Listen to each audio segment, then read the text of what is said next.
జగిత్యాల జిల్లా ధర్మపురి మండలం రాయిపట్నంలో కత్తిపోట్లు కలకలం రేపాయి. కానిస్టేబుల్పై అతని తండ్రిపై ఓ రౌడీ షీటర్ కత్తితో దాడి చేశాడు. అర్ధరాత్రి లెక్కల శ్రీనివాస్ అనే వ్యక్తి కానిస్టేబుల్ రాక్షయ్తో పాటు అతని తండ్రి సత్తయ్యపై కత్తితో దాడి చేశాడు. ఈ ఘటనలో పోలీసులు గ్రామంలో బందోబస్తు ఏర్పాటు చేశారు. రౌడీ షీటర్ శ్రీనివాస్ మద్యం మత్తులో దాడికి పాల్పడినట్టు తెలిపారు బాధితులు. జగిత్యాల జిల్లా ధర్మపురి మండలం రాయిపట్నంలో కత్తిపోట్లు కలకలం రేపాయి. కానిస్టేబుల్పై అతని తండ్రిపై ఓ రౌడీ షీటర్ కత్తితో దాడి చేశాడు.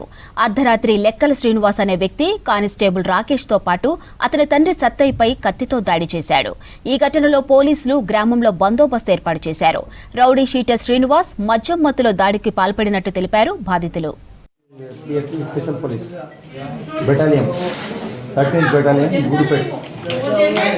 మా గుండెలో ఓడిసాడు, నన్ను కూడా ఓడిసాడు. అందులో నన్ను ఎందుకు రా గొడవ, మా ఇంటికి వచ్చి గొడవ చేసాడు. అంటే మన పాత కక్షలు ఏం లేదు, పాత కక్షలు పక్క దాగచ్చి ఏదో ఏదో ఏదో ఎవరు ఏం చెప్పారు. మా కొడుకు కూడా అద్దు బావా అని గుండెలో ఓడిసాడు. నన్ను రాయపడి మా ఊరు ఆల్రెడీ ధర్మపురి పిఎస్లో రౌండ్ షీట్ ఓపెన్ అది లెక్కల శ్రీనివాస్ ఇంకా కూడా మాకు ప్రాణభయం ఉన్నది.